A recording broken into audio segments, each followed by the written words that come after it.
a gente vê a resistência judaica até hoje em relação a Jesus, né? Depois de 2000 anos de comprovações históricas, da teologia ter avançado tanto, a teologia cristã ter avançado tanto, ainda assim os judeus estão completamente assim, cegos, falam, não é o Messias e acabou. E parte, Ele vai vir ainda. E em grande parte culpa dos cristãos. Me explica isso. Você sabe que às vezes, esse que é o problema, né? Quando dois polos assim se repelem, ódio gera ódio. Sem dúvida.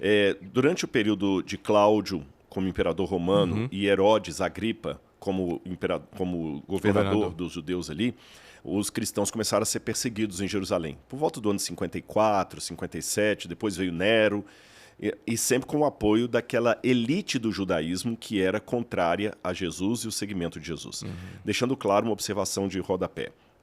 Não podemos tomar a parte pelo todo. Tá certo? A gente sempre fala assim, por que os judeus rejeitaram Jesus? Vamos fazer a pergunta ao contrário. Por que os judeus aceitaram Jesus? Porque o Novo Testamento, com possível exceção para Lucas, foi escrito por judeus.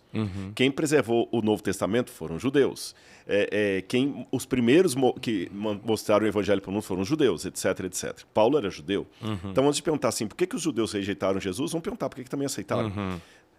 Então, nem todos eram Anás e Caifás. E como no mundo hoje você tem, às vezes, uma minoria barulhenta que parece se destacar mais, naquele tempo também havia uma minoria barulhenta de judeus que crucificaram o Filho de Deus. Mas lembra que milhares aceitaram Jesus como Messias no Pentecostes.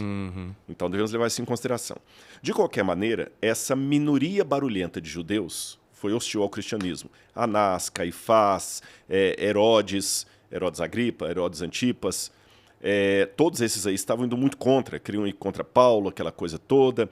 Depois, na época do segundo século, você tem o Rabino Akiva, que era um inimigo feroz do cristianismo, incentivou muito algumas linhas rabínicas a amaldiçoarem Jesus, tinha até uma oração contra Jesus. O judeu nem falava Yeshua, que é o nome dele, falava Yeshu, o maldito. Ajudaram a propagar com Celso a blasfêmia de que Maria era uma adúltera, que ela teve um caso com um soldado romano chamado Pantera, e que José era apenas um camarada que ganhou chifre. Chegavam a esse ponto de desrespeito. Aí os cristãos, por sua vez, também começaram a hostilizar os judeus. Começaram a hostilizar e começaram a falar um mantra que ficou adentrando a Idade Média. Ser cristão é não ser judeu. E guardaram tanto esse ódio acumulado sem o perdão que o Messias Jesus ensinou tanto, que quando os cristãos tiveram com o poder na mão, depois de Constantino, que agora as basílicas, as catedrais já eram construídas sob os auspícios de Roma e os clérigos eram assalariados e a igreja começou a ficar imperial e poderosa e romana. O que eles fizeram? Começaram a perseguir os judeus. Os judeus não tinham paz mais. Por todo lugar, vão perseguir, esse povo não presta. Eles mataram Deus, eles são deicidas. Eles são deicidas porque mataram Deus, mataram Jesus. Os judeus se tornaram errantes. Durante toda a Idade Média, perseguindo, hostilizando. Vem a Inquisição Espanhola, que apesar da negação de alguns historiadores, ela começou contra os judeus. Você entendeu? Tem uns que querem defender que não, a Inquisição não tem nada com os judeus. Foi um insidioso contra os judeus, obrigando os judeus a converterem para não serem mortos. Ou seja, um acúmulo geracional disso aí também ocasionou nos judeus um trauma em relação ao cristianismo. Porque enquanto eu falo assim, cristão como sendo uma coisa boa, nossa, Tiago, fiquei feliz, eu te conheci pessoalmente, você é um cara super cristão. Como é que um judeu escuta isso? Você entendeu? Você é daqueles que mataram os meus ancestrais. Entende? Que me acusaram de ser cidadão inferior porque eu não aceitei o seu Cristo. Então, isso aí causou um grande problema. Ou seja, nós também somos corresponsáveis diante de Deus pela rejeição judaica ao Messias. Uma coisa interessante que você está falando, principalmente para você que está em casa assistindo agora, ou na academia, ou dirigindo, é que toda consequência tem uma causa. E às vezes a gente julga só a consequência, né? Caramba, o judeu não acredita. Ou o cristão perseguiu. Mas, na verdade, tem uma causa. Isso vale para qualquer área da sua vida e para qualquer história que você esteja atravessando. O que você está vivendo hoje teve algo que causou isso. Então, por isso que é importante, por causa da inteligência, por isso que prego muito a questão de você desenvolver sua inteligência, você entender o porquê das coisas. E como se acerta isso. Porque ser inteligente mesmo é resolver o problema agora, né?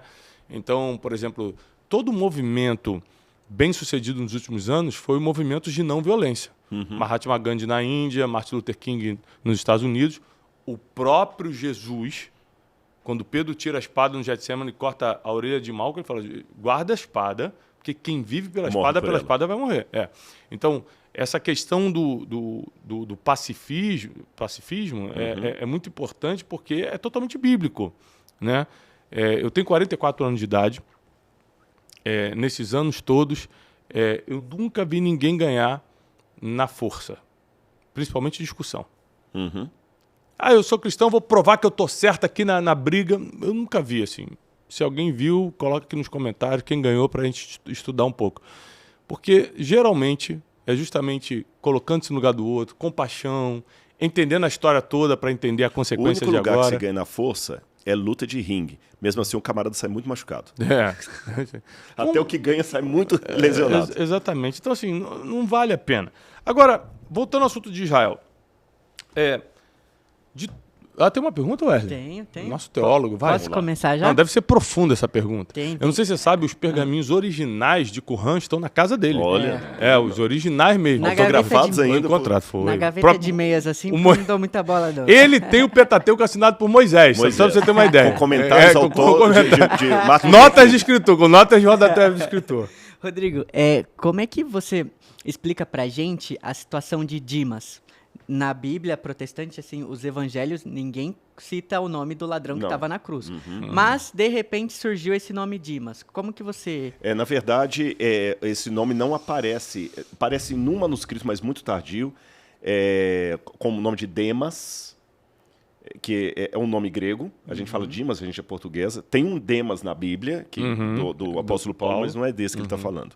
Você está falando do ladrão mesmo, que né? Até e aparece... Segundo Timóteo, capítulo 4, ele fala, Demas amando o presente certo. Exatamente. E tem o Gestas, que era o mau ladrão.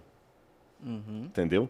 Só que esses são nomes que só, salvo engano, se minha memória não estiver me enganando, eles só vão aparecer no século XIII, ou século XII. Ou seja, uma tradição muito, muito tardia. Você não tem esses nomes mencionados em nenhum dos pais da igreja, nem em Papias, nem Irineu de Lyon, nem Tertuliano. São nomes bem tardios. Eu só estou na dúvida do século em que ele apareceu, mas é um registro muito tardio. Parece que aparece num manuscrito só, numa tradução, e aparece tanto o nome de Dimas como do Gestas. E aí depois criou-se todo um folclore em cima dele, até tem o São Dimas, que alguns têm a reverência pelo São Dimas, mas realmente nem biblicamente nós temos, nem naquele entorno ali. Como é que a gente faz com a tradição? Você tem que tomar cuidado com alguma coisa. Eu não vou abandonar por completo a tradição, mas eu vou ter critérios para aceitá-la. Um dos critérios é qual a distância cronológica daquela tradição para o tempo da Bíblia. Você está entendendo? Por exemplo, eu tenho uma tradição do 2º século, o Proto-Evangelho de Jacob, que fala que Maria era uma donzela quando se casou com José, de 12 anos, e José era um homem de uns 40 anos, viúvo, que já tinha filhos e filhas de um casamento anterior. A Bíblia não fala nada disso. Contudo, se eu for olhar nos evangelhos, algumas coisas me chamam a atenção. Jesus, de fato, foi o primeiro filho de Maria, porque ela era virgem, ele é o primogênito. Mas aqueles irmãos de Jesus, que a Bíblia fala que Jesus tinha irmãos e irmãs, dá o nome de 4 irmãos dele, e irmãs no plural, então pelo menos 6, eles não poderiam ser filhos de Maria pelas seguintes questões. Letra A, eles dão ordens a Jesus. Eles falam com autoridade sobre Jesus. E na cultura do Antigo Oriente Médio, jamais um irmão mais moço iria falar com autoridade sobre o mais velho. É uma coisa que não tem sentido socialmente falando. Então eles tinham que ser mais velhos do que Jesus pelo comportamento. Mas como é que eles poderiam ser mais velhos que Jesus se Jesus é o primeiro filho de Maria? Segundo, quando Jesus morre na cruz do Calvário, antes de falecer, ele chama o discípulo amado, João, e fala, João, eis aí tua mãe. Mãe, eis aí teu filho. E o evangelho de João diz, a partir daquele momento, João tomou a mãe de Jesus consigo e cuidou dela. Se Maria tivesse outros filhos, não haveria necessidade de Jesus confiá-la ao discípulo amado. Então, olha, polêmico, eu tenho pistas curiosas aqui nos evangelhos, que aqueles irmãos de Jesus podem, potencialmente, ser filhos realmente de um casamento prévio de José. E eu tenho, junto com isso, vários documentos judaicos que dizem que a menina casava depois da menstruação. Isso é muito forte. 13 anos era a idade que a maioria das meninas se casavam. Eu tenho uma sobrinha que vai fazer 15 anos agora, Ana Júlia. Na época bíblica, a Ana Júlia já seria mãe há pelo menos um ano. Então, juntando essas peças do quebra-cabeças e o fato de que essa tradição do proto-evangelho Jacob, ela está apenas 50, 80 anos depois da época de Jesus, parece que faz sentido, ainda que hipoteticamente, levantar isso aqui. É diferente de uma tradição que vai aparecer lá no século X, XII, num lugar distante.